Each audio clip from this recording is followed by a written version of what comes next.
तो एक्चुअली में मुजफ्फरपुर शहर में जल्द खुलेगा आईटी पार्क, युवाओं को यही मिलेगा जॉब।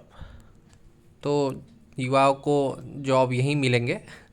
तो ये सूचना दी गई है मंत्री इसराइल मंसूरी के द्वारा।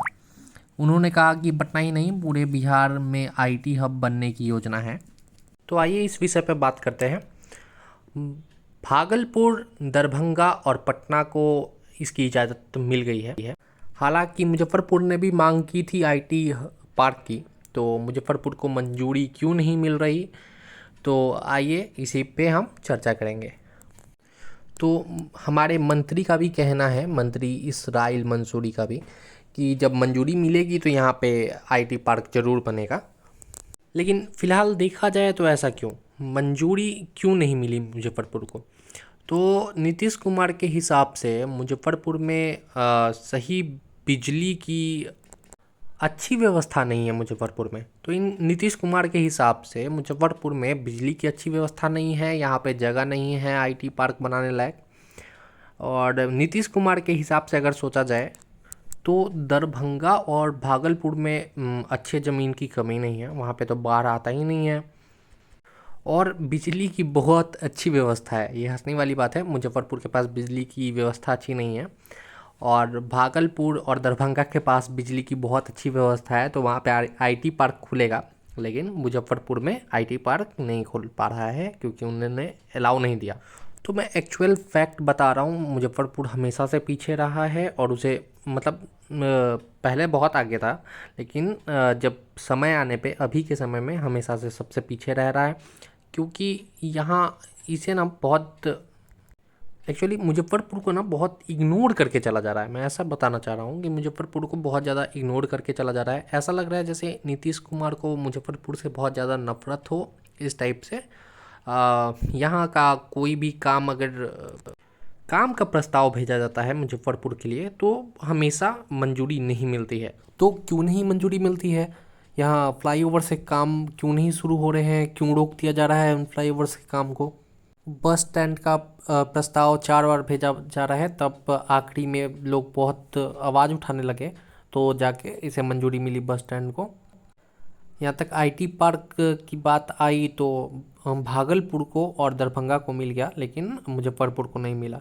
तो आप इस लाइन को पढ़ें।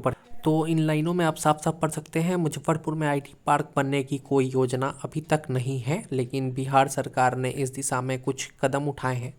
अब क्या कदम उठाए हैं? तो पटना, भागलपुर और दरभंगा में आईटी पार्क बनने की योजना की घोषणा की है, जो 2023 तक पूरा होने की पूरी उम्मीद है। तो इससे बिहार आईटी सेक्टर का विकास होगा, समथिंग समथिंग।